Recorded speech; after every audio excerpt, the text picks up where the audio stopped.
let's be honest here on this. This is high-risk behavior.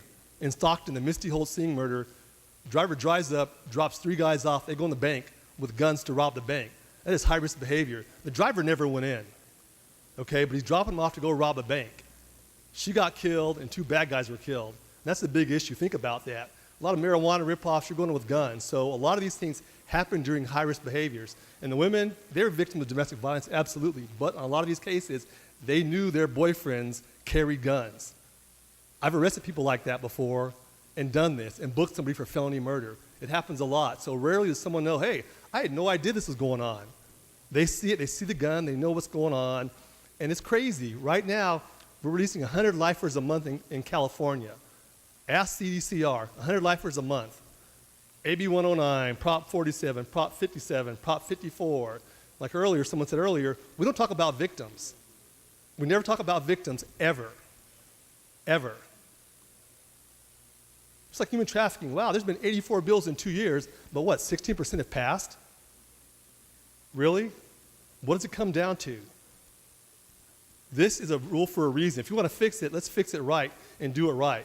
But for that to happen, the driver just to go through and get a robbery conviction, it comes down to accountability. There's no accountability right now. But if you're taking someone to commit a crime like that, and typically, most of those crimes, you know, someone knew, hey, I knew he carried a knife, I knew he carried a gun, where no one had any idea, those are few and far in between.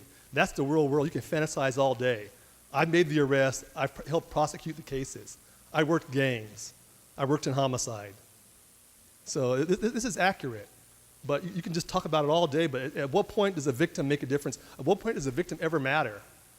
That's probably the most frustrating part. The families. What about their families? The person, the suspect, he gets to go home. His family can write to him and see him and come visit him, put money on his books. What does it do for the victim? They're in the grave. So at some point, we got to fix all this. And I'll tell you what, the chickens are coming home to roost. That's why you have an initiative in 2020 on crime stuff. Because people are fed up. And that's the bottom line. Who do we represent? We represent everybody, the victims also. But you never hear the victims in here. Everyone can stand up and talk all they want, but when you're in there looking at a dead body, and I did that for many, many years, a lot of dead bodies, a lot of victims of violent crime that didn't deserve to die. You got to hold people accountable. You know what you're doing. This really makes no sense. You know, how far are we going to go? What if it's your family member laying there dead? Oh, I didn't know. I can't tell you how many interviews I sat in on homicide suspects and accomplices that knew. When you really dig down deep and ask them the right question, do the right interview, they knew that person was subject to that behavior. 30 seconds. You want to sit here and justify this? If you want to fix things right. Don't jam it through. We jammed through bail. We jammed through a bunch of things. Fix it right. Have a conversation that gets it done. If you want to get it done, there's no hurry. Here we are, 2 days left of session or 3 days, whatever it is, and we're working on this.